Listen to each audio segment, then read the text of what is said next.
ask you about Whitesnake. How did you enter? What year was when you entered Whitesnake? Because I remember but that was early on. We opened with my band. I play drums. We opened for Whitesnake 2006, but Doug was still playing there. Yeah. Yeah, 2014 is when I came in. Oh, 14. Okay. And then we started touring with me in 2015, because when I first joined, it was the Purple album was kind of in progress. Oh yeah.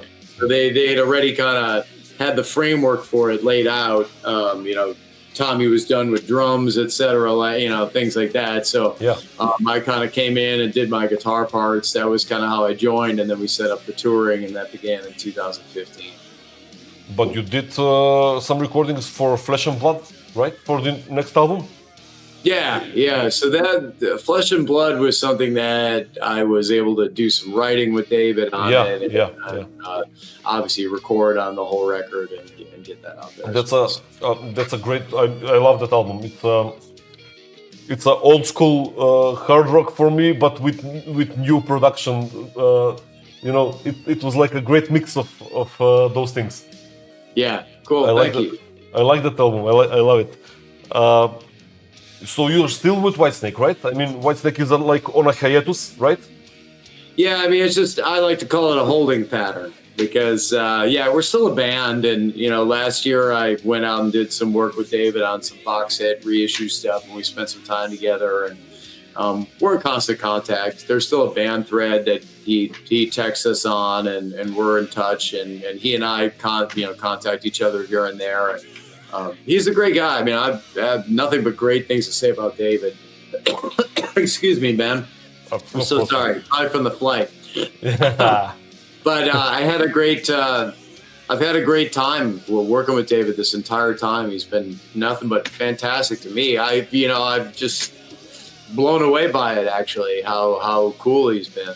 I didn't know what to expect joining, I guess in the early days of Whitesnake, there was a lot more turnover than in more recent years. You look at more recent years, Doug stayed a long time. Yeah. Rev's been there forever. And, so now I've been in the band 10 years already, which is kind of crazy. And I guess we have not had one single problem, man. He's been so cool the whole time. Yeah, I guess in last 1 or 2 decades, it were most constant, like a lineup. I remember when we played just before Marco Mendoza entered, played Uriah Duffy, the guy, the bass player. Yeah. Look, anybody that's really been in Whitesnake. I'll exclude myself because I don't want to sound arrogant, but David hires a lot of really great players. Yeah. And everybody that's been in that band.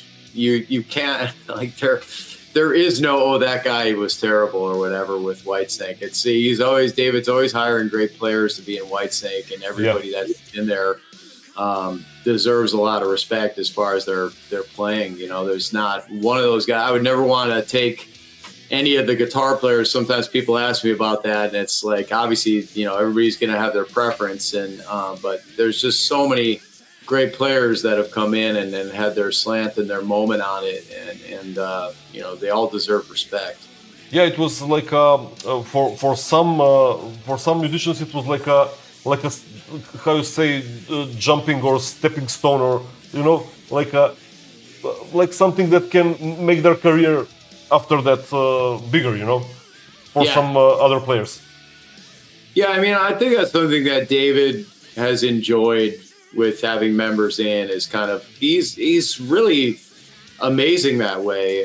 There are some bands you join, and when you're the side guy or you're a hired guy in the band, they just kind of don't talk about you or promote you. And David is always, promoting us and championing us, and he's, like I said, I mean, it's really not every boss would do that. Like, if you go to David's Twitter account, he'll be tweeting pictures of me and even if I'm doing something outside of Whitesnake, he'll promote it for me. Yeah, he's supporting. He's a generous guy, man. He's just a great guy.